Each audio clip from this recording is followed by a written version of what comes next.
Assalamualaikum warahmatullahi wabarakatuh. Saya Agung Azhar Ridwan, NIM 19042097.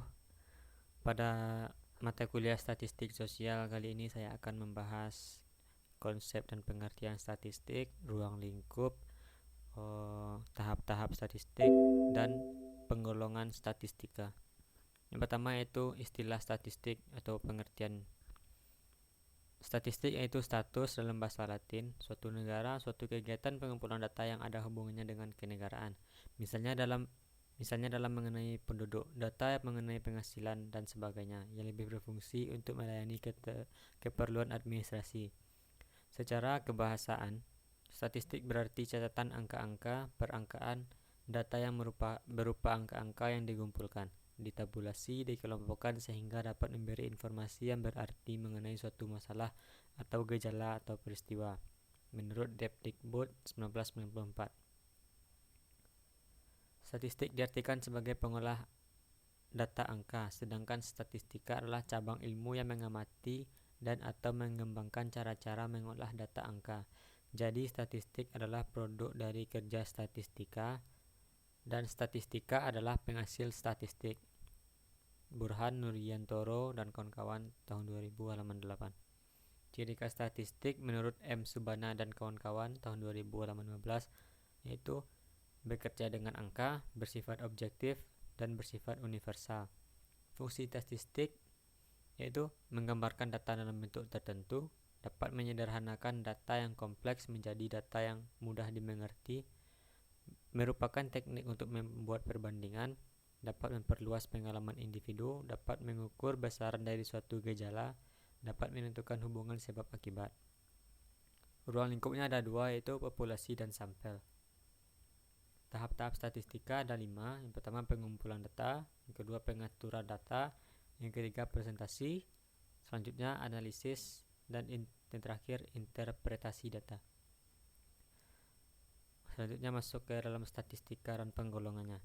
Statistika merupakan ilmu pengetahuan murni atau pure science dan terapan atau applied mengenai pengembangan dan penerapan teknik-teknik sedemikian rupa sehingga ketidakpastian dalam membuat kesimpulan umum dapat diperhitungkan.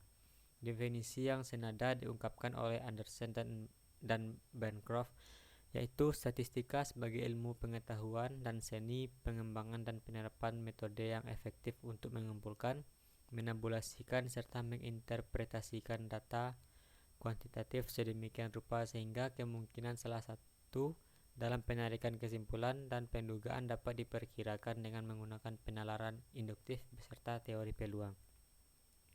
Penggolongan pertama yaitu statistika deskriptif dan inferensia. Statistika deskriptif memberikan informasi yang berguna mengenai kejadian tanpa menarik kesimpulan atau peramalan apapun tentang gugus data yang lebih besar. Penyusunannya sering ditampilkan grafik, tabel, gambar-gambar, dan dalam bentuk nilai rata-rata, median, juga standar deviasi.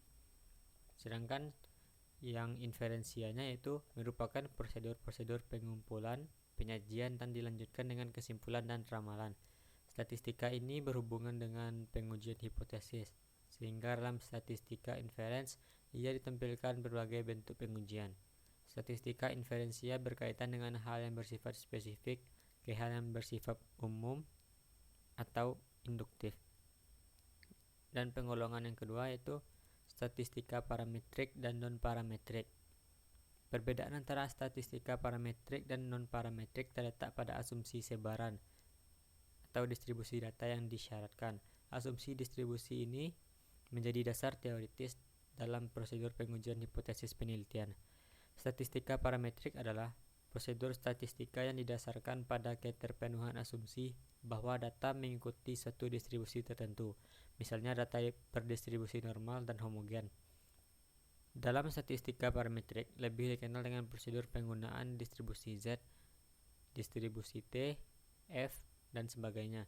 Selain itu juga dalam statistika parametrik skala pengukuran dituntut mempunyai kualifikasi data yang tinggi, yaitu skala pengukuran rasio. Dan yang selanjutnya itu statistika non-parametrik. Kajiannya tidak menggunakan asumsi distribusi normal, bahkan data bebas distribusi atau free distribution. Demikian juga jenis data dapat berupa data kualitatif, nominal atau ordinal, maupun data kuantitatif, interval, dan rasio. Baiklah, itulah materi yang dapat saya sampaikan pada pertemuan pertama. Apabila ada kekurangan dan kesalahan, saya mohon maaf. Assalamualaikum warahmatullahi wabarakatuh.